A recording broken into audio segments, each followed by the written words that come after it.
Good evening. My name is Ilyas Mahanna, and I'm an associate professor of comparative literature and history at Brown University and the director of the Center for Middle East Studies.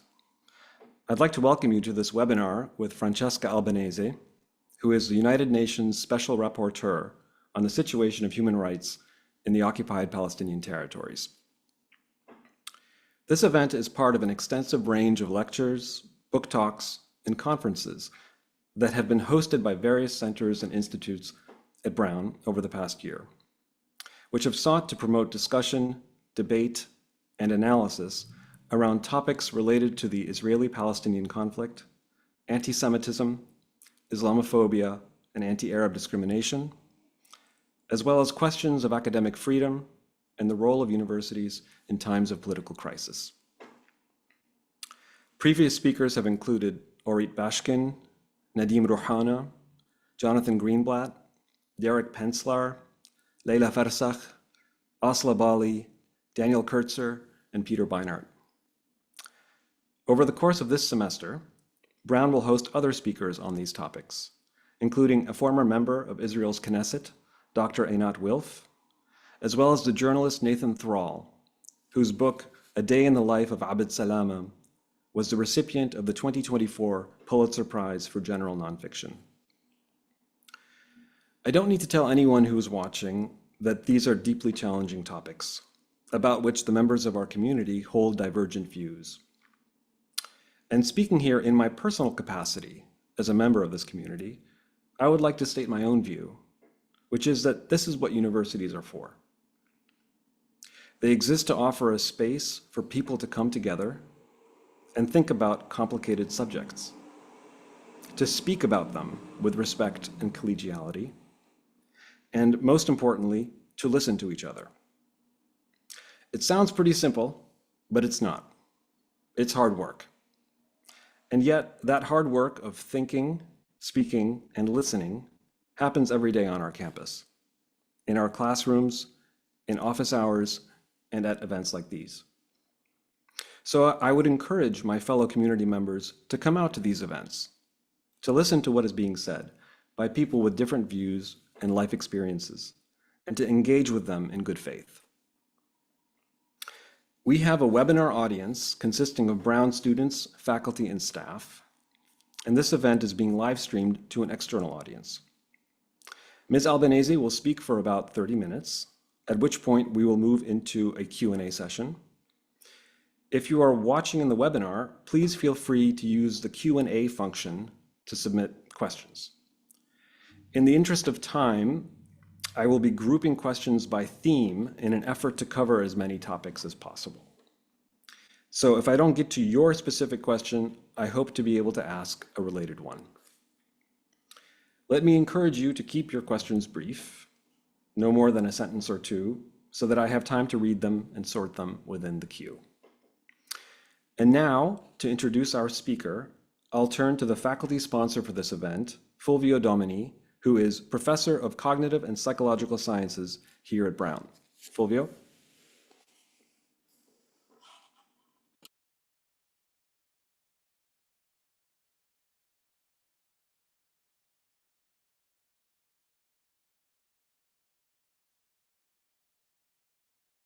Thanks, Elias.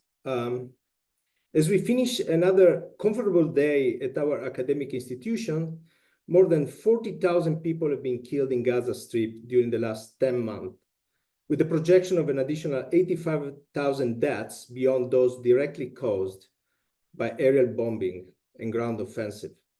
About a third of deaths are children.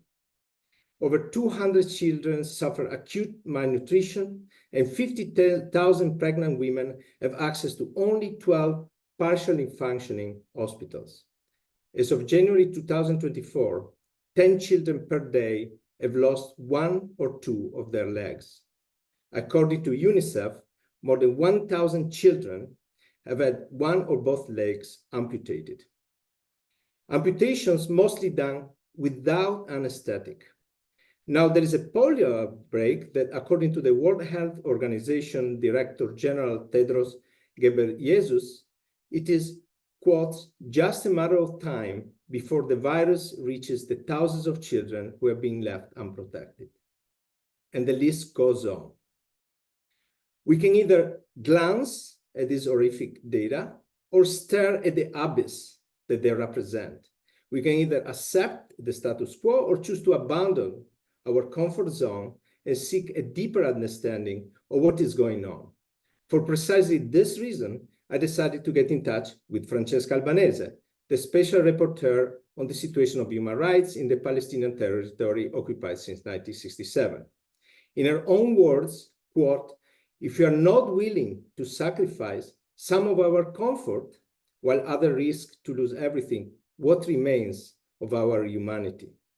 A report to the UN entitled "Anatomy of a Genocide" paints a horrifying picture of the senseless carnage taking place in Gaza. She kindly accepted to talk about this report at this event organized by the Center for Middle Eastern Studies at Brown University. And ours is just one of the multiple invitations by other prestigious institutions such as Harvard, Princeton, Georgetown, and Columbia. Francesca Albanese is a lawyer by training, specializing in human rights. She's an affiliate scholar at the Institute for the Study of International Migration at Georgetown University, as well as a senior advisor on migration and forced displacement for a think tank, Arab Renaissance for Democracy and Development. She is widely published on the legal situation in Israel, occupied Palestinian territory, and Palestinian refugees, and she regularly teaches and lectures on international law and forced displacement at the university in Europe and the Arab region. Ms. Albanese has also worked as a human rights expert for the United Nations, including the Office of the UN High Commissioner for Human Rights and the UN Relief and Work Agency for Palestinian Refugees. She's the first woman to hold her current role at the UN. I would like the opportunity to thank the Center for Middle Eastern Studies at Brown University for the hard work they put into making this event possible. And of course, I thank you, Francesca, for accepting kindly this invitation.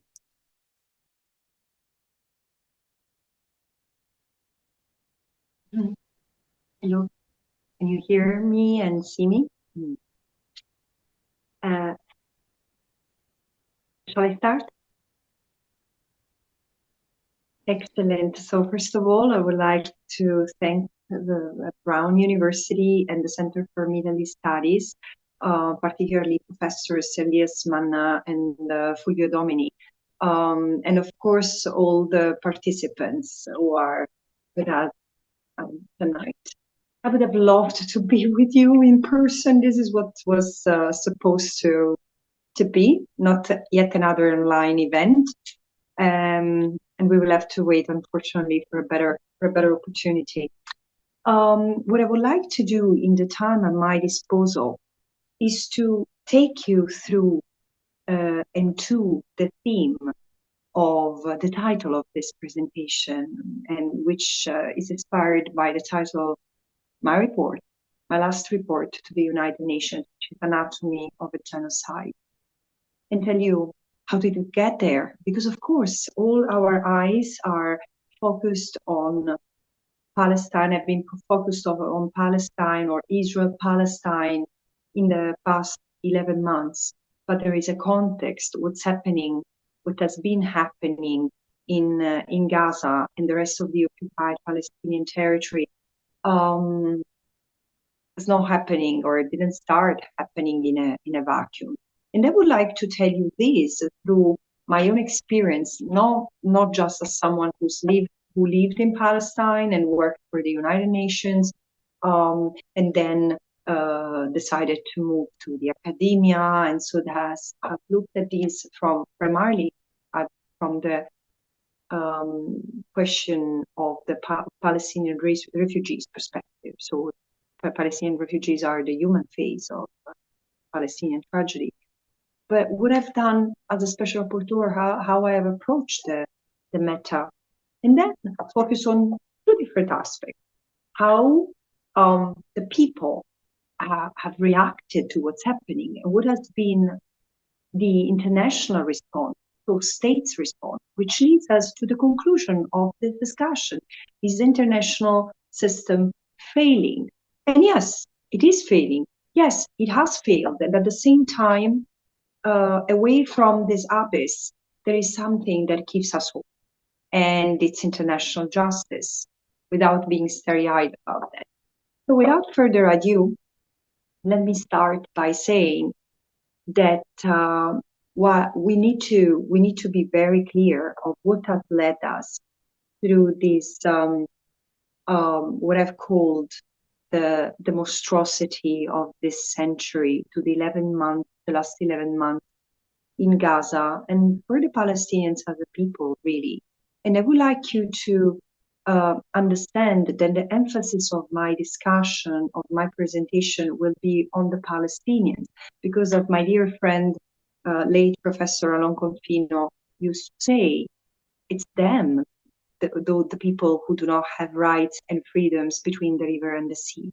But of course, I think that the tragedy that has entrapped the Palestinians is not sparing the Israelis, because what's happening to the Israeli society is really tragic. And I can tell you, nothing started on October 7, which doesn't mean justify on diminishing what has happened. Rather, the contrary. I've been adamant in criticizing and condemning what Hamas and Palestinian armed groups have done to Israeli civilians, and by killing them or brutalizing them or taking them hostages. Because in a situation of conflict, and even in a situation of oppression, where people have the right to resist, have the right to use the means at their disposal to react to the oppression, to try to undo the oppression, and still there are limits, the limits imposed by international law. You know, it's hard for some, but this is what guarantees that civilians are protected, and these are rules that apply to everyone. So, in the last 2 years and a half, and let me say, in the months that preceded October 7, I've been observing an evolving and dangerously evolving situation in the occupied Palestinian territory. In the 6 months of my mandate preceding October 7, I kept on denouncing the increasing numbers of extrajudicial killings and arbitrary detention, meaning Palestinians who would get arrested without any justification, without charge, without trial, and especially the targeting of children. I knew from the beginning that there was a substantive core issue that was at stake, and that the international community, including many NGOs, seemed to fail to see. And it seems to me that by doing so, they missed the forest for the trees. And what is it? It's the fact that Israel, for 57 years, now 57 years, if we only keep our eyes on the occupied Palestinian territory, meaning the Gaza Strip, the West Bank, and East Jerusalem, the little that remain of historical Palestine, the little that remain for Palestinians to exercise their right of self-determination in the form of statehood, well, I realized that there was no full understanding. So the tendency had been to focus on small aspects, violation of women's rights, disability rights. But the point that was missed was, I was saying, the unlawfulness of Israel's presence in that place. So in the past years, there has been, as of 2021, there has been an increasing denunciation of comprehensive issues, like the fact that Israel maintains an apartheid regime, a regime of racial segregation made of institutionalized laws and policies, aiming to create a system of domination of one group, Jewish Israelis, over the other. But just to stay in the occupied Palestinian territory, over 57 years, Israel has frustrated the possibility for the Palestinians not to have a state, no, but to realize their right of self-determination, their right to exist as a people and to determine themselves as a people. This is what the right of self-determination is about. And it has done so by affecting and fragmenting the Palestinian territory, endangering Palestinian territories' territorial continuity, and it has prevented Palestinians to enjoy the land and the resources of the land, which were appropriated by Israel, mainly to the benefit of illegal settlers, the 800,000 Israelis who live in occupied territory. There are also Israelis who live not as settlers, and they are not counted in this number, but those 800,000 Israelis shouldn't be there in the first place. Instead, to justify their protection, the protection of their security, Israel continues to take land from the Palestinians, subjugate the Palestinians, and impose conditions of life that result in humiliation and indignities, let alone no enjoyment of fundamental rights, freedom of movement, freedom of expression, and any kind of rights you can imagine. And this is why I've insisted on the right of self-determination as fundamental to both understand where we are and the violence that is unleashed, both in order to maintain this occupation and in reaction from the Palestinians to undo this regime of oppression. And I've said, and this was so after my first report on self-determination, I wrote another report which was about carcerality, saying the regime that Israel has imposed on the Palestinians in the occupied Palestinian territory, instead of being in line with international humanitarian law, the law that applies when there is an occupation, it has translated into a form of carcerality, expanded carcerality, made of arbitrary laws and policies, and a system of governance made of very abusive practices. So I've studied all the mainly military orders and emergency regulations that lead to the arbitrary arrest and detention of Palestinians. I mean, Palestinians can be arrested for living in an area that Israel declared military zone, even if it's their land, even if they live there.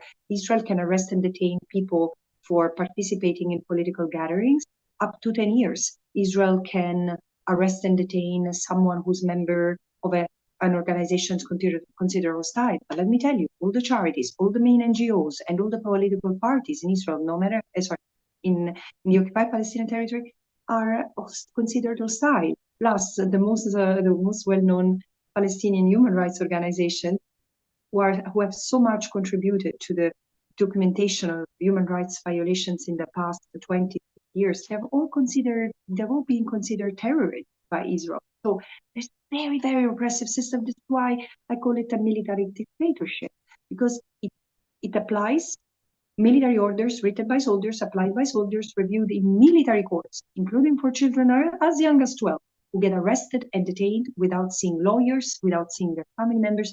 The situation is, as I say, monstrous. This is why I spoke of carcerality behind bars and carcerality beyond bars. The fact that even when they live outside, when they are outside the prison, and 40% of Palestinian male population has been arrested at least one in 57 years, even when they live in outside, or they get out of detention, they live in a place that has the aesthetics of carcerality. I don't know how many of you have been in the occupied West Bank or Jerusalem, but for the Palestinians, the space is very segregated and oppressive. There are segregated roads and checkpoints and video cameras, and on top of the physical restrictions the Palestinians need to go through, there is a system of permits and bans that entraps the Palestinian. A Palestinian in the occupied Palestinian territory, not Gaza, but the East Jerusalem and the West Bank, cannot build a house, cannot take or change residence, cannot get to university, cannot open a business, cannot do anything without an Israeli permission, which might never be given. And then I've wondered, and this is what I did in my third report, how is the situation for children? And it's so serious when you look at the world through children's eyes. And this is how I documented that report, by spending 3 months interviewing children, although I cannot go because I'm bound by Israel. prevented by Israel from accessing the occupied Palestinian territory. I've spoken to 60 groups of children over 3 months in the entire occupied Palestinian territory, from North to South Gaza, in the West Bank, and in East Jerusalem, and realized that their suffering is so deep, it's so profound, their fear and sense of humiliation, it's so deep-rooted, that, and also their fear of losing family members, losing the sense of community. It is so remarkable that it produced what the Palestinian academic Nader Shahouk-Kevorkian calls unchilding, an experience that takes the lightness of childhood away from you.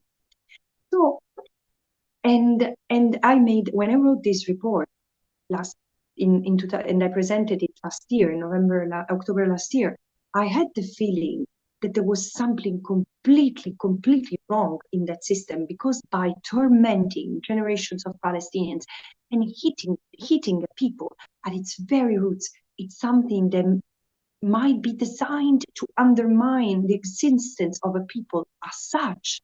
So when I read my unchilding report, in light of what I know now, I can tell the writing was on the wall. And here we go, moving fast forward. There was 1 year later, I've produced a report called Anatomy of a Genocide, and another one is in the making, which walks very much on the heels of the previous report.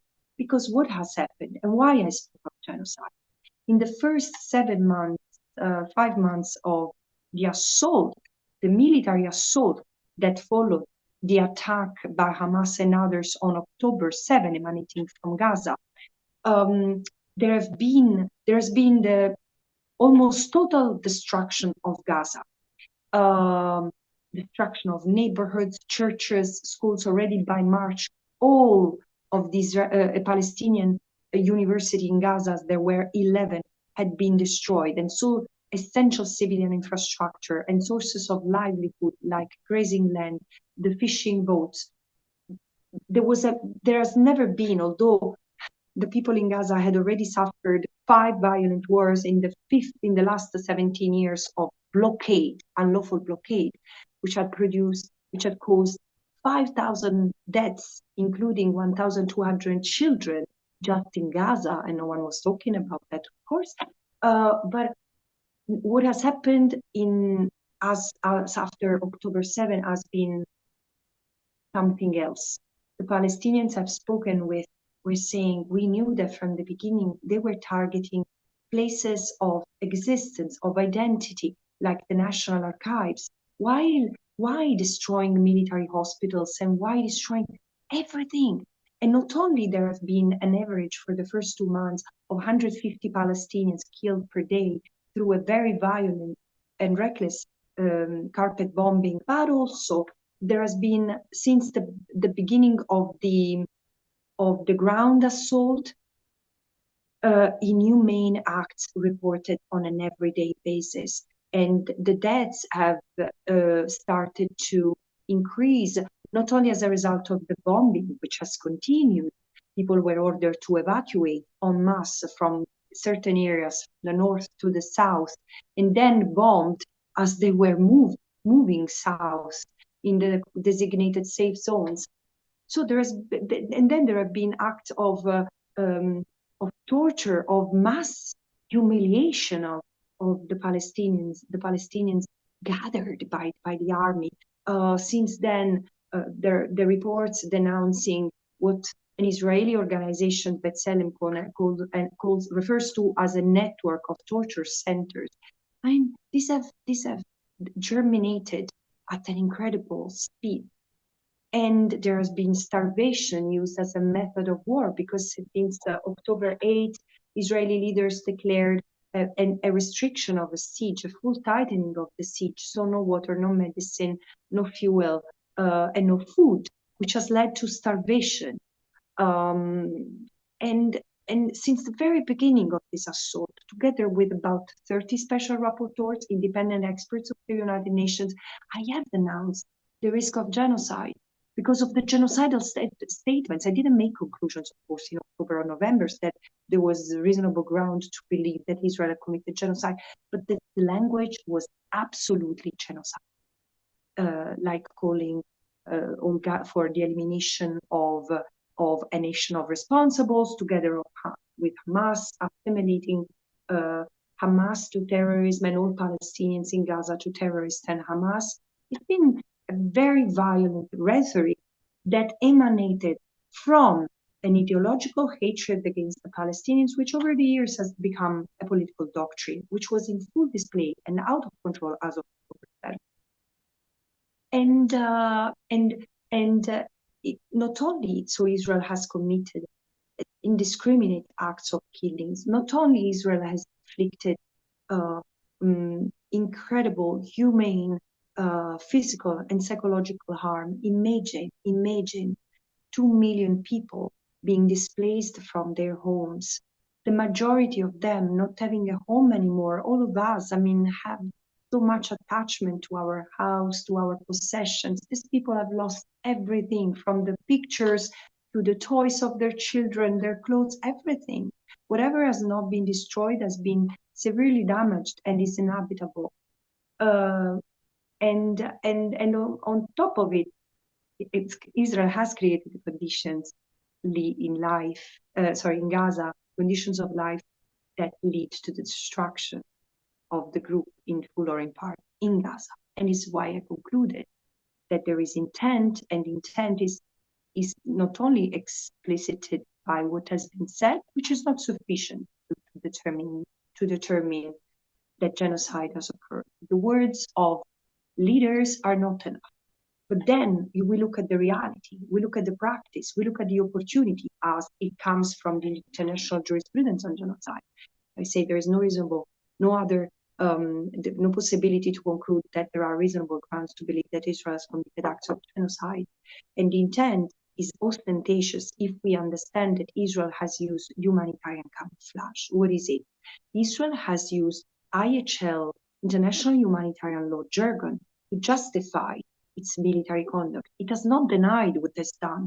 It has justified it, saying, oh, but we ordered an evacuation, yes, of 1.1 million people, which has been denounced as unlawful by many from the very beginning, that then has turned people into so-called safe zones that were dead zones, because 42% of the designated safe zones before the issuing of my report had been bombarded after being declared safe. And also the targeting of everything and everyone as assimilated to Hamas has produced this argument that Palestinians were either all responsible or human shields or collateral damage. And this has been very, very problematic. And then I move to the last part of my presentation, which is what has happened has represented for me and for many others total failure of the system for two reasons. First of all, because the Genocide Convention is one of those legal instruments that have an unequivocal emphasis on the duty to prevent. And so there were clear obligations. And in fact, the state of South Africa has rendered an immense service to humanity by raising the alarm and activating the ICJ to look at the matter for against Israel for possible violation of the Genocide Convention, which the International Court of Justice, already in January, found plausible, recognized a plausible risk to the rights of the Palestinians as protected under the Genocide Convention. So in the face of the risk of genocide, there were provisional measures issued by the ICJ in January and then in March, and then in May, the court even has ordered Israel to cease the hostility. And not only Israel has not replied, but what is shocking is that member states have not complied. Member states should have changed trajectory, should have changed course of action, and instead they've continued to give Israel financial, economic, and political support and courage. And this is the failure of the system. But at the same time, two important things. On the one hand, and I cannot stress it enough, and I cannot thank students particularly students and faculty members who joined them, who have protested against the genocidal assaults in Gaza, against Gaza. And we have not even mentioned the violence that has been unleashed against the Palestinians in the rest of the territory under its control, particularly the West Bank and East Jerusalem. But it's extremely worrisome, and this is why I'm devoting to it my current and next report. But also the fact that there have been so many people, millions of people protesting around the world to see an end of it. So within and outside the university, this is why I often think this has inaugurated a sort of new phase of diplomacy, while the international diplomacy, states diplomacy, and UN diplomacy is failing and falling apart, is totally paralyzed. Then you have citizens diplomacy, citizens taking their privilege in their hands and trying to use it to apply international law. And international law has advanced. And I know it's for many, it's too little, too late. But International Court of Justice not only is considering this case of genocide and another case of genocide brought against Germany by Nicaragua, which has also been accepted. It has not been dismissed. And again, for the support Germany is giving to Israel in this dark hour. But also many states, including European states, are joining South Africa's proceedings, and from other parts of the world, the global South, absolutely, and more recently, Chile. This is very important. But the other two developments are very late. Finally, the ICC prosecutor realized that there is a need to spearhead justice and accountability, and therefore in May this year it requested it requested the ICC, the first trial chambers court of the ICC, to issue arrest warrants against 3 Hamas leaders. 2 of them have already been killed by Israel, 1 extraterritorially in what looks like an aggression to Iran. And then there has been the request of 2 arrest warrants against 2 Israeli leaders, Yoav Gallant, the Minister of Defense, and the Prime Minister Benjamin Netanyahu. The arrest warrants have not been issued yet, but also because there has been a complication in the story, because following the lead of the UK, many states, Western states, have contested the jurisdiction of the court, which is frankly unacceptable, because the investigation has been ongoing for 3 years on the paper, and the court has established to have jurisdiction, almost has started to its engagement with Palestine, and has established jurisdiction that applies since 2014. And last but not least, what I find more striking, most inspiring, or the most inspiring development, and this is why I wanted to close this presentation with a positive note. I know that I have 1 minute left, but probably I need a few more. It's the ICJ advisory opinion of 2 months ago, which has declared Israel's presence in the occupied Palestinian territory, meaning the Gaza Strip, the West Bank, including East Jerusalem, unlawful, both in terms of its settlement expansion that is tantamount to annexation, and as a military presence. So Israel cannot exercise self-defense against the Palestinians in the occupied Palestinian territory, because the Palestinians have the right of self-determination. And I know that the question of self-defense triggers deep emotion, but I'm not saying that Israel has not the right to protect itself or its territory or its citizens. It just cannot do that by occupying and repressing another people. So we cannot do that in the land that it occupies. Also because the court has noted it creates security risk for itself. This has been established in 2004.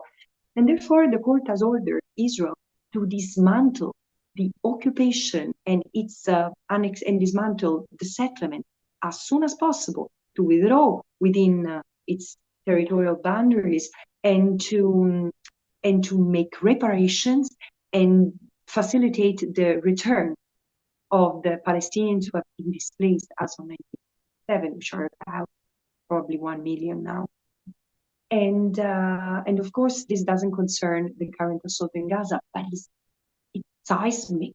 The seismic shift brought by this advisory opinion, which is true, is advisory, but is all premised upon use Kogan's norms, non-derogatory norms of international law, like the prohibition of imposing apartheid and racial discrimination, like the duty to respect the right of self-determination of people, in this case, the Palestinian people, and the prohibition of aggression and acquisition of territory by force. So the court has recognized all this and reminded member states and international organizations, including by extension financial and private corporate institutions operating within states' territory, not to engage, not to aid and assist, and to take measures to bring to an end the unlawfulness of Israel's presence in the occupied Palestinian territory. This is immense. And while things are moving in this respect, and this has given new impetus to Palestinian civil society and to those who stand in solidarity with them, member states are still pretending that nothing had happened. So here's where we are. I often say suspended between the abyss and hope. And whether we move forward one or the other, either one or the other, depends also on our capacity to engage on this issue and try to contribute as much as we can to justice, both for the Palestinians and Israelis. And it won't happen for anyone until the rights and freedoms of everyone equally are recognized between the river and the sea. And with this, I thank you. Well, thank you very much for this very interesting presentation. We have some questions beginning to trickle in. And I thought I would just actually begin, however, with a sort of a framing question. Let's begin with, let's just assume that most people attending this talk are not familiar with your report or have not read it in detail. You write, quote, "The present report concludes that there are reasonable grounds to believe that the threshold indicating that Israel has committed genocide has been met," end of quote. Your report has an extensive discussion of the definition of genocide within the framework of international humanitarian law. But for those who have not read it, could you please explain what this term means in this context? Yes, thank you, Elias. It makes a lot of sense. And I understand, I appreciate that the term genocide is very loaded, especially when it comes to that particular place on earth, and particularly when it comes to Israel. So, for example, in my own country, which is part of a region which is, I mean, in my view, not resenting and not repenting enough what we have done to our Jewish fellow citizens, women and children who have been sent to die just because they were Jews. And I often remind people that the Holocaust is not just about the final solution. The Holocaust is not about the concentration camps. It is about the persecution that has been inflicted on the Jewish people for centuries, if not more, which has contributed to such a dehumanization of European Jews that it was almost normal.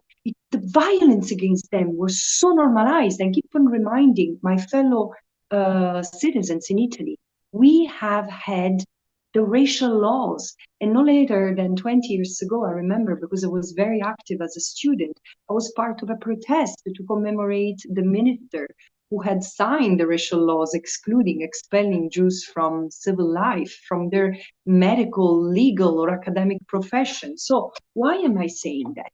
Because despite it all, genocide in our, especially Western mentality, Western mindset, has a very specific meaning because it's associated to the Holocaust. The destruction of the Jewish people in Europe. And of course, the Holocaust involved other people who didn't conform with that folly, which was the pure race doctrine that was so dominant and unfortunately has not vanished, as our this Israeli historian Ras Segal always reminds us. But genocide is not defined by personal opinions. Genocide is not defined by what has happened close to us in history. Also, we shall not forget that while for us, and surely the genocide of the Jews, the Holocaust, the Shoah, was the first genocide that has taken place in the European continent. Definitely not the first, rather the contrary, that Europeans had committed during hundreds of years of colonialism. So again, there is a colonial amnesia that is very thick in Western mainstream thinking and culture, and very little attempt to challenge that. I'm afraid, despite the universities do a lot in this respect. Genocide, what constitutes genocide? And also thanks to the work of Jewish scholars like Raphael Lemkin, who gave coined the term genocide. Genocide is defined by international law, by the Genocide Convention, and it's constituted by a series of acts committed with intent. This is the critical element: the intent to destroy a group in total, in part, or in part as such. And the group can be national, ethnic, religious, or racial. And it happens, genocide happens to a number of acts, like acts of killing members of the group with intent to destroy the groups, of acts of infliction of severe psychological or physical suffering or harm, or through creating the conditions of life that lead to the destruction of the group. And there is a confusion in the common perception of genocide, because people tend to confuse extermination and mass murder with genocide. But the first mass extermination, for example, doesn't necessarily lead to it might not lead to the destruction of the group. And again, you need to have the intent to destroy the group in total or in part, in targeting the group as such, in order to determine genocidal intent. And we have had genocides in history where people were not killed per se. But for example, there was genocide, and this is the fourth act of genocide listed by Article 2 of the Genocide Convention, which is the transferring of the children from the group, so as to lead to the extinction of the group, like it happened during the Aboriginal of Australia genocide.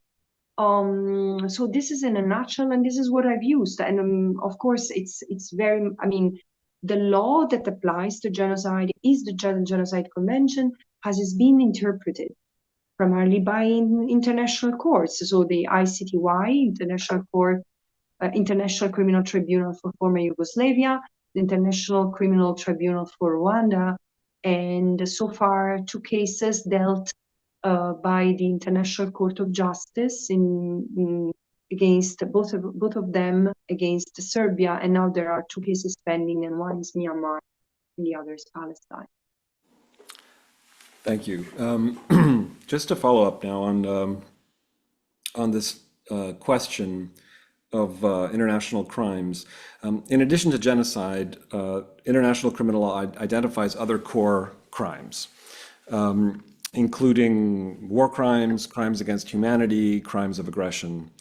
In past interviews and public comments, you have said that Hamas was unquestionably guilty on October 7th of committing war crimes and possibly also crimes against humanity. You've also said, actually, even in this presentation, you said that although people living under oppression have the right to resist according to humanitarian law, the October 7th attack did not constitute a legitimate act of resistance. So these are comments you've made in interviews. Could you elaborate on these statements? Yeah. I've not qualified the entire attack on the 7th of October as an illegitimate act of resistance, because targeting military bases and military objects is a legitimate act of resistance. And this is already a very normative definition of it. Because, of course, people under oppression say, hello, it's nice to pose from your comfortable chair in Tunis or wherever you are, but leave as we live and then tell us what is legitimate or not. And they say, fine, but there are rules in this world, and defending these rules is fundamental, because the moment we start to lower the standards, there is no way to protect civilians anymore. And this applies to Palestinians and to Israelis. Civilians cannot be touched. Also, this is the red line. At the same time, I want to remind those listening to us that while a state has the right of self-defense, and Elias, if you allow me, probably I should clarify this concept of self-defense, because self-defense is a term of art in international law, and it is much less, and at the same time much more than the term would let people infer. Because when I say people, Israel cannot exercise the right to self-defense against the Palestinians in the occupied Palestinian territory. People say, what is she saying? So Israel should cross its arms? No. The right of self-defense, as I said before, it's synonymous of the duty and right of a state to protect itself, its territory, its sovereignty, and its citizens. This is part of sovereignty. At the same time, self-defense means the right to wage a war, to use force in international law, military force, which is only admitted in two cases: when it's authorized by the Security Council, and this was not the case, or when a country is under attack. Now, do we qualify that the threat posed by state actors might amount to an attack? Some states say yes, this is not the interpretation of the International Court of Justice. However, this is not the point here. The point is what the International Court of Justice established already in 2004, when Israel was building a wall, a separation wall inside the occupied Palestinian territory, separating communities, separating Palestinians from their resources, land and water, and said, no, you cannot claim, while the court recognized legitimate security threats emanating from the territory that Israel was occupying, and that occupied for 47 years at that point, he said you cannot use war against the Palestinians, because this is it is to observe international humanitarian law, and therefore use just law and order. But also the point is that now we know, because 10 years later, the ICJ has reaffirmed it as I said, as unambiguously as it could and adamantly as it could. The only way for Israel to ensure its security is to withdraw the occupation, to stop oppressing the Palestinians, to stop imposing racial discrimination and apartheid. And it is so clear. So on October 7th, now clearly there were responses to be given, but not launching an extermination war was not one of those. And of course, there's no question, Hamas has committed crimes, and the leaders and whomever is still alive who has committed this crime should be held accountable. But this is not what has happened. And why I think it's important to recognize this as genocide, because we cannot miss the intent. Because, I personally don't think, with all due respect to the scholars who have written about it, and I've called Professor William Shabas calls genocide the crime of crimes.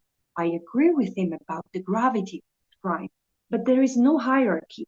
War crimes are violations of the law of war. So even in war, there are laws. And when you break one of those, when you commit a war crime, you might or might not have intent.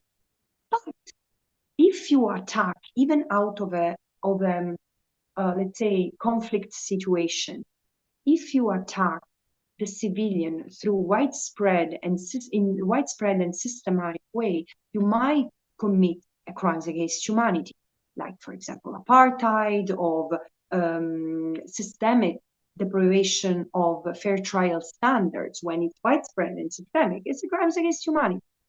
Genocide is another crime. And genocide is when behind the totality of conduct, behind the totality of crimes, there is a singularity of intent, and it's intent to destroy the people. And this is against the Palestinian people. This intent has been forming.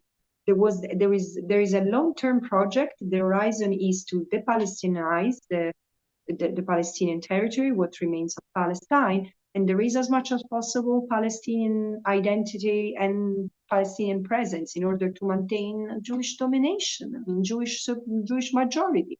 This is well documented. There is wall-to-wall consensus that this is what Israel is doing, and Israel is not denying. So on the way to commit ethnic cleansing, because Palestinians do not have anywhere to go, anywhere to be, they have no other countries, and it's very racist to say, the Palestinians can go to other Arab countries because they're Arabs. Do we see do we listen to ourselves? I mean, those who say that, it's so racist. This is their place. That has been for centuries, if not millennia. So I'm sorry, this is where they should be and should be protected for. This is why genocide cannot be missed in this case, because the solution is to be adequate to address that and the risk between the conduct that Israel has put in place as a state. Thank you. We have many questions coming in, so I'm going to attempt to synthesize a few of them. We have a couple questions that relate to the UN's role. So let me read a representative example. How do you see the UN capable of affecting any positive transformative change in the direction of true justice when its hands are completely tied by empires like the US? And another question along these lines. The UN has made so many statements on the war in Gaza, but nothing has seemed to change. Can the UN actually affect any change in this matter in the short term? Thank you. It's a very interesting set of questions. So first of all, we shall not forget that the UN system is an intergovernmental. I mean, the UN as an organization, it's intergovernmental, so made of states. And this is the sad reality. There are certain states that are more influential than others. And this system, this privilege for some, retained by some, is institutionalized. Look at the veto exercised by 5 permanent members of the United Nations inside the Security Council: US, France, Great Britain, China, and Russia. Of course, this politicizes the international system, which is made of laws, which is made of organization, who are mandated to support both development and humanitarian situations. And then it has a political system that is not working. Now, and this is why I say the risks for the international system are enormous. What has protected us, especially in the West, for 75 years, risks to collapse. And I don't think that our governments are seriously considering what can happen if we don't have that buffer space, that buffer zone that is represented by the UN system. And it's a buffer zone. Why do I say that? Because it's a sort of decompression chamber where conflicts should be prevented and resolved. But this has failed over the past 20 years. And I'm sorry to say the US has played a big, if not leading role in dismantling the effectiveness of the UN system. At the same time, not all is lost. Now, and the International Court of Justice, the International Criminal Court, the latest represent that hope. Also, we shall not forget and we shall not overlook effort made by states in the global south who today are demonstrating much more humanity and much more eagerness than Western states to uphold basic principles of justice. Now, when I hear there have been many statements by the United Nations, yes and no. I think that the most vocal and steadily, consistently vocal in the United Nations have been UN independent experts like myself and many others, about 30 out of 50 I mean, I would say 40, because there are 40 thematic mandate holders reporting on health, food, freedom of assembly, freedom of association, internally displaced people, etc. All of us have condemned what Israel has done after condemning what was done, of course, and after having condemned for many years what Israel was doing to the Palestinians prior to what has happened.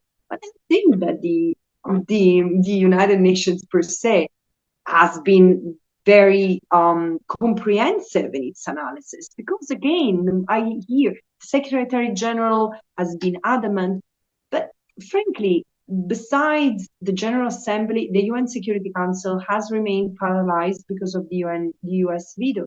But also I see UN agencies and programs struggling, embracing the fact that they need to target the overarching issue, like illegality of the Israeli presence that is to be dismantled, and the apartheid. They're not talking about that. So there is still some way to go and a lot of work to do about, to bring the United Nations to full awareness. On this on this question, actually, we have a question that relates to what you've just been discussing. Is the ICJ's recent decision about Israel sufficient to say that it is now a legal fact that Israel is engaged in apartheid and illegal occupation, or are there other necessary considerations for that? So I guess it's a sort of a procedural question. Yeah. Yes.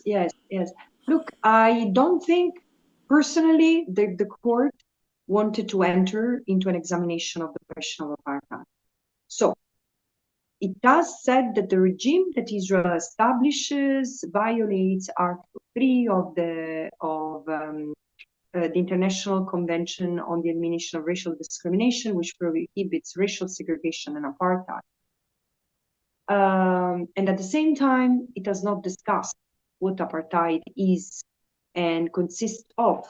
So I personally, staying on the technical level, because I've also read the separate opinions of the international judges and the dissenting opinions, and clearly I see that there was no agreement. There were certain judges absolutely adamant on denouncing Israel's apartheid regime.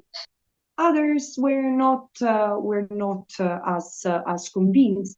Therefore, the court has done and denounced as much as it could. So yes, it is apartheid now, but it doesn't say how much, to what extent.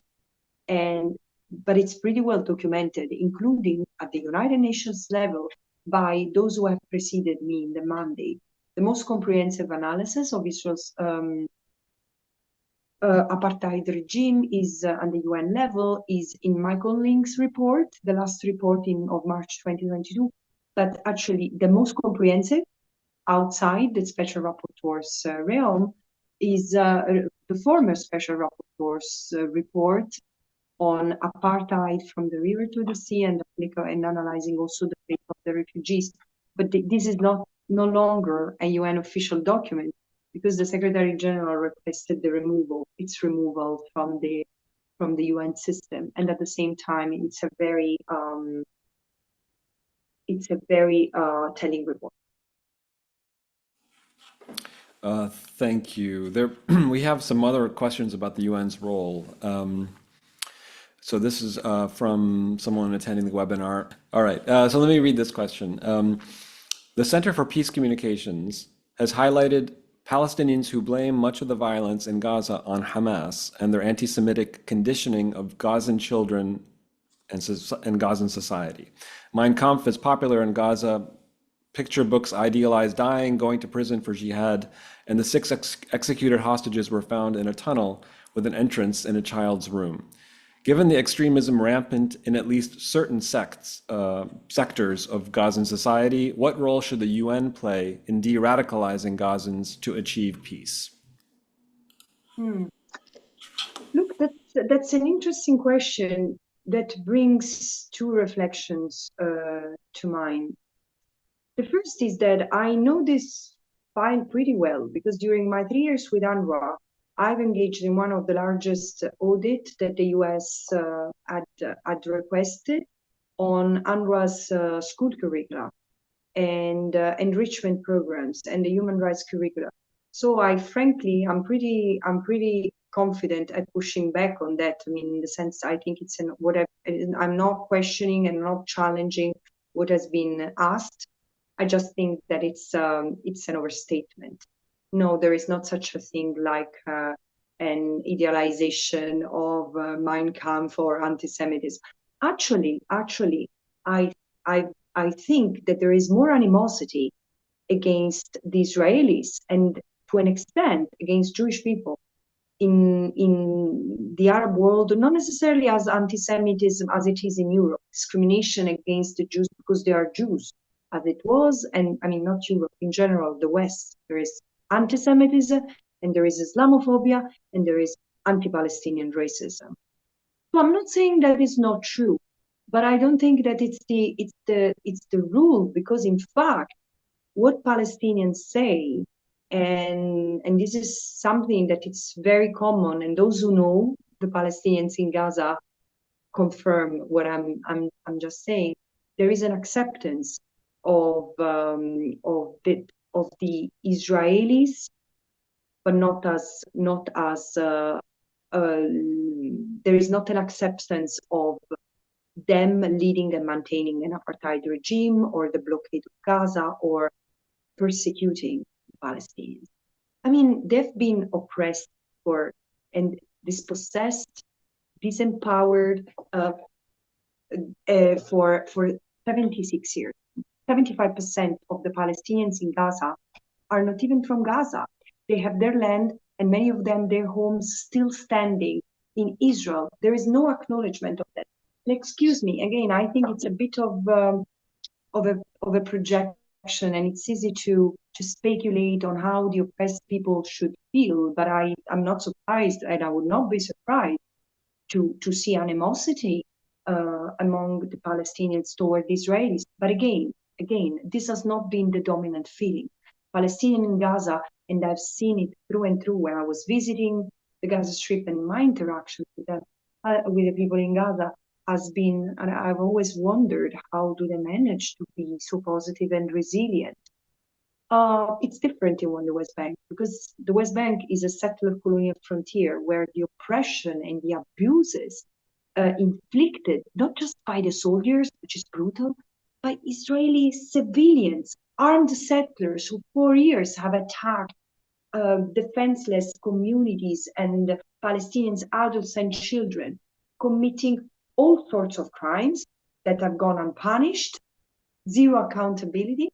I mean, again, we need to look at the root causes. And the other element, and the best way to de-radicalize anyone is education and dignified life, the enjoyment of rights in an equal way and freedoms in an equal way and without discrimination. So maintaining a military dictatorship over 5 million people is not the best way to be loved by these 5 million people. But also, it's interesting that totally overlooked, and there is significant literature by Israeli scholars, for example, who have documented the Nazification of the Palestinians in Israeli textbooks, how Palestinians are discriminated and human rights in the educational, in the school curricula since young age. And now, I mean, we have Israeli leaders calling for extermination and mass killing and even rape of Palestinians, including the 12,000 Palestinians in jail. But then there is no questioning of how to de-radicalize that society that has led to commit and even cheer for genocide. Okay, thank you. Let's see. We have several questions. I'm not sure if you're aware, Ms. Albanese, but at least in the United States, there's a very active debate on many college campuses related to questions of divestment, including on Brown's campus. And so understandably, we have some questions from folks in the audience who would like to hear your opinion. I'll read a couple of representative questions. What are the responsibilities and obligations of institutions like the university that promote human rights and democratic values, yet simultaneously profit from companies operating in occupied Palestine. Another example of a similar sort of question is, are there any legal implications for corporations that produce weapons being used if Israel is found to be committing genocide by the ICJ? What about countries supplying these weapons? Do you feel qualified to address this question? Yes, I am on the ground, and it's not because I'm sharing my opinion, but because I'm sharing the findings of the International Court of Justice. Because the court, again, this, I really encourage people to read the advisory opinion. I think that is not only is the most groundbreaking ruling of the court in its 79 years of life, but I also think that it's one of the most comprehensive documents that have been written, let's say, at international level, let alone by a judicial body on the question of Palestine in a legal sense. And the court has reminded member states of their state responsibility, of their responsibility toward Israel and the Palestinians. So there is a need not to aid, and there is an obligation not to aid and assist the unlawful presence that Israel maintains, which doesn't mean only the settlements. It's all enterprise, including the army, anything that can be used to maintain, increment this unlawful presence is to be reviewed. There should be an audit at state level, including academic and financial institutions, of all diplomatic, political, and economic interactions with Israel to ensure that no support is given to its unlawful presence in the OPT. There should be measures to ensure that the Palestinians enjoy the right of self-determination. And this regards actions that lead to not to support, for example, the army. What does it mean? A full arms embargo on Israel, halting all arms agreements, imports, exports, transfers, including of dual-use items, for example, fuel that could be used for jets. And then there are, of course, there is I can't remember now if it's paragraph 279, but it's around there, and where the court it asks member states for the first time to take positive steps to ensure that these obligations are respected. And what does it mean? So adding on to what I was saying, there is an obligation to review or to impose a higher standard of due diligence on its financial corporations or institutions and any other actor, including universities, establishing relations with Israel. And I would like to signal to those who are listening to us and who have not read it, a fantastic book written by an Israeli scholar, Maya Will, talks about the role of Israeli universities in supporting the unlawful endeavor that Israel has set up against the Palestinians. So just picking up on some of these comments, and also some of the comments that you make in your report, I was struck by a statement that comes up in your discussion of genocide, where you say that genocide is not an act, it's a process. And this came out also in your comments earlier, that we're not just talking about single acts of mass atrocities, mass killing, but also under the aegis or under the definition of genocide are things like dissolving cultural institutions, social institutions, political, basically weakening the ability of a people to exercise its right for self-determination through maybe separating them, segregating them, forcibly displacing them. And so now, if we accept this as a definition of genocide, and if we accept the idea that genocide is a process and not a single act, then isn't one of the implications of this framework that there has been a slow-moving genocide taking place in the occupied territories now for decades? So we're not dealing just with this particular event. And if that's true, then, I mean, there's very serious implications for all of the signatories to the Genocide Convention. And what do you think about this proposition? Yeah, yeah. Yeah, in that report, I've written that genocide is clearly not a single act, and it's usually a collective act. Because think of the destruction of a people. Again, you might, as an individual, you might want it, but in order to realize it, in order to have the capacity to do that, remember, genocide is not just the intent to commit genocide. Genocidal intent is a crime on its own.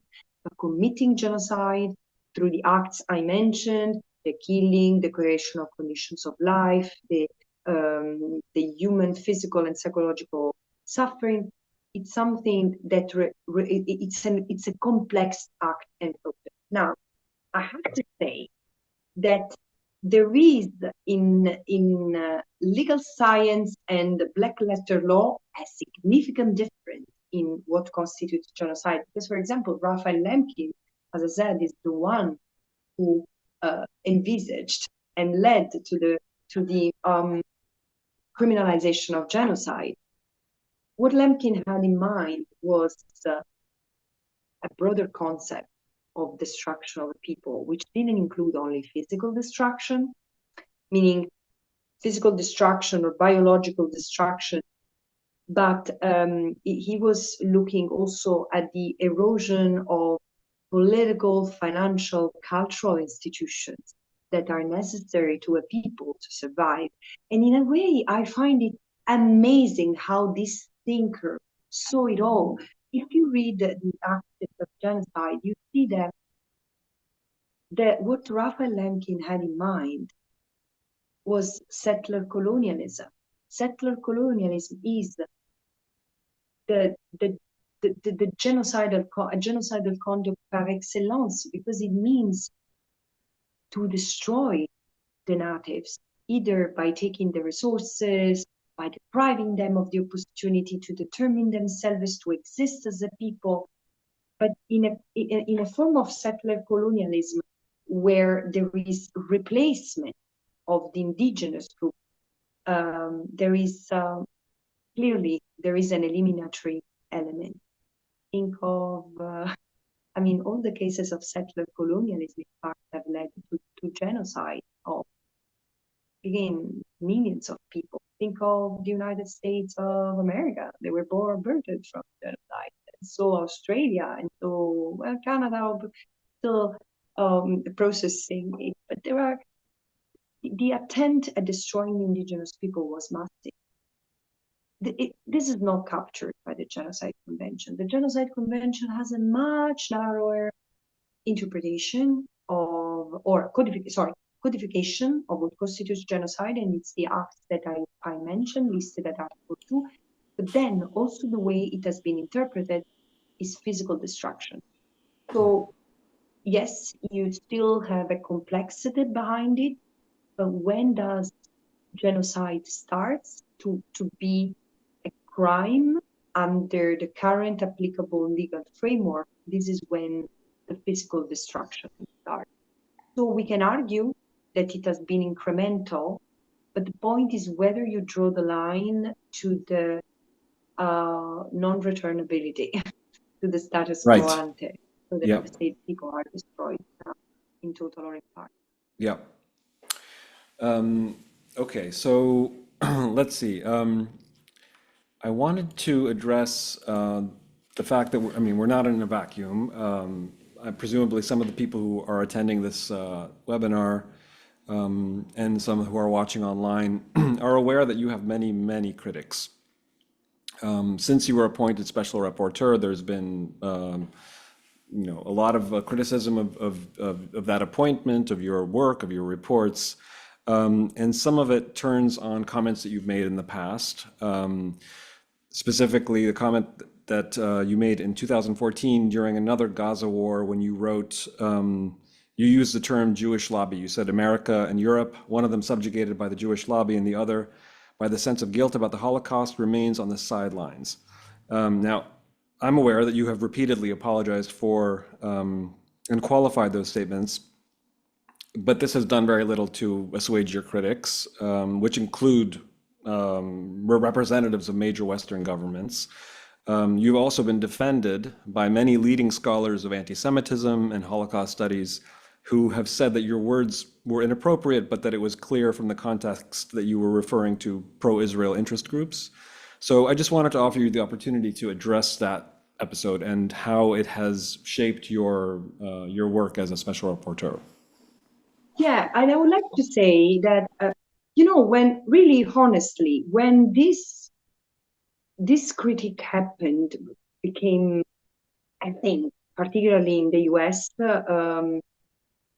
I was so taken by surprise because, frankly, I say, wow, they're really digging into my past. Like they will by this space, they will go to get my drawing when I was a kid, and I mean, I might have said or even drawn something that someone might consider hurting the sensitivity. And I've apologized for the inconvenience that those infelicitous choice of words might cause to a group who frankly has suffered enough in the past.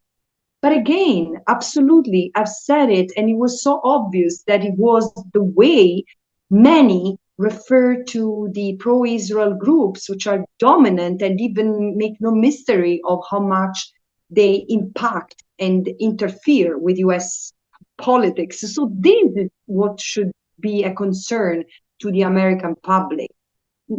However, doesn't matter what I say, doesn't matter how many Jewish scholars or Jewish activists support me and stand strong in my defense and see me as an ally, parenthesis, what should have brought me to the US this time and even to Brown was primarily an invitation to attend a large Jewish event in New York, Jewish Currents. And so you see, it's a little bit obvious what's happening. I get attacked for what I stand for, which is the application of justice. I don't challenge the state of Israel per se. I challenge the state of Israel as an apartheid state, because this is what it is under international law. And of course, it's my assessment and that of other independent experts. And this is the problem. So attacking me, like attacking anyone who expresses criticism against the state of Israel, leads to these ad personam attack, which are a way to distract the attention from where it should be. This is why when you mentioned the 2014 Facebook post, I said, really? But again, thank you for giving me the opportunity to clarify once again to the larger public who's with us tonight. Yes, thank you. And thank you for addressing it. I appreciate that. Because we have, these questions have come in. People have been aware that you were going to be speaking with Brown, and we've received these kinds of questions. So I wanted to make sure that the question was aired and that you had a chance to respond on your own terms. So we're running out of time, and I just wanted to maybe close on a hopeful note in the way that you did as well in your presentation. In the summary to your report, you write, quote, over 30,000 Palestinians have been killed, including more than 13,000 children. Over 12,000 are presumed dead and 71,000 injured, many with life-changing mutilations. 70% of residential areas have been destroyed. 80% of the population has been forcibly displaced. Thousands of families have lost loved ones or have been wiped out. Many could not bury and mourn their relatives, forced instead to leave their bodies decomposing in homes, in the street, or under the rubble. Thousands have been detained and systematically subjected to severe ill treatment. The incalculable collective trauma will be experienced for generations to come. Now, that doesn't sound very hopeful, but I wanted to give you an opportunity to address the question of what that future looks like against all odds, against not just the physical destruction and the loss of life, but also the psychological trauma that you address, and what you think can be done to halt the cycle of violence and trauma.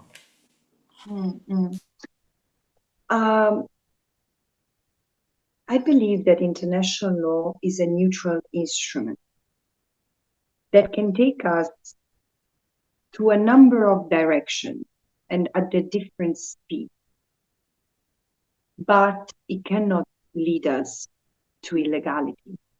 And this is why I say that it doesn't matter the way international law is applied, it can only be beneficial to both the Palestinians and the Israelis. And there is one thing here that is not negotiable, and it's the right of the Palestinians to exist as a people in the land that is theirs. Now, for the past 30 years, the main agreement has been partition, separation, which for the Palestinians is a procrastination or a reinforcement of the fragmentation they've endured since the creation of the State of Israel, when Israel expelled 750,000 Palestinians, 80% of its Arab population, of the Palestinian, non-Jewish Palestinians were in what became its territory. And the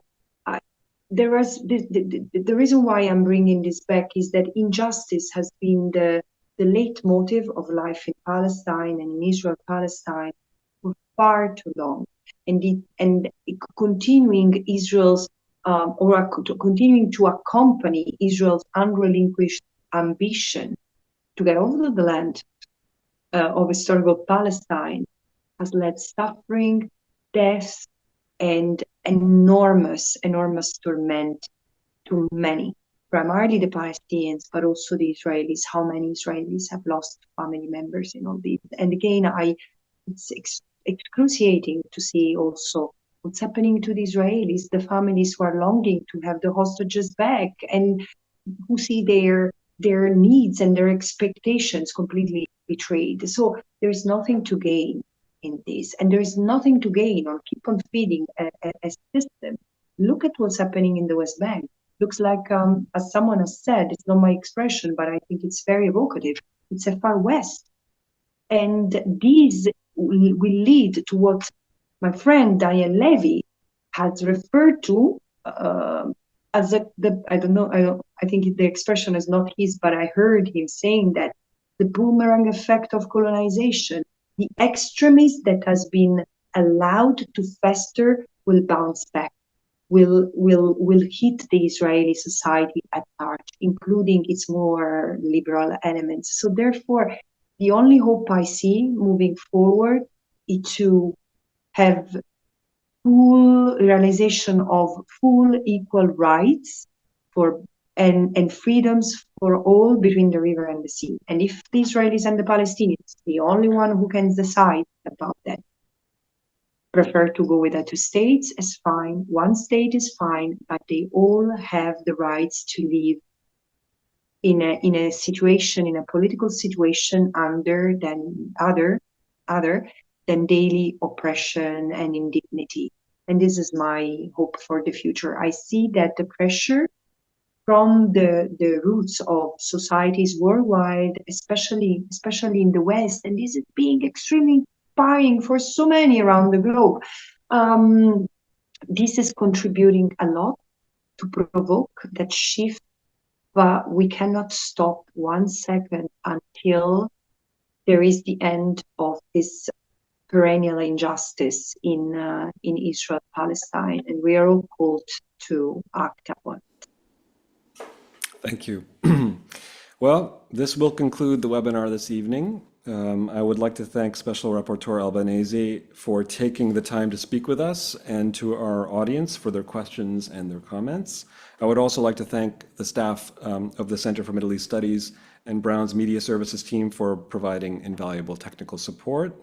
Once again, there are a lot of events coming up at Brown that will touch on some of the questions that we've discussed tonight, and I encourage you all to come out and engage with these speakers. Thank you all, and good night. Thank you very much.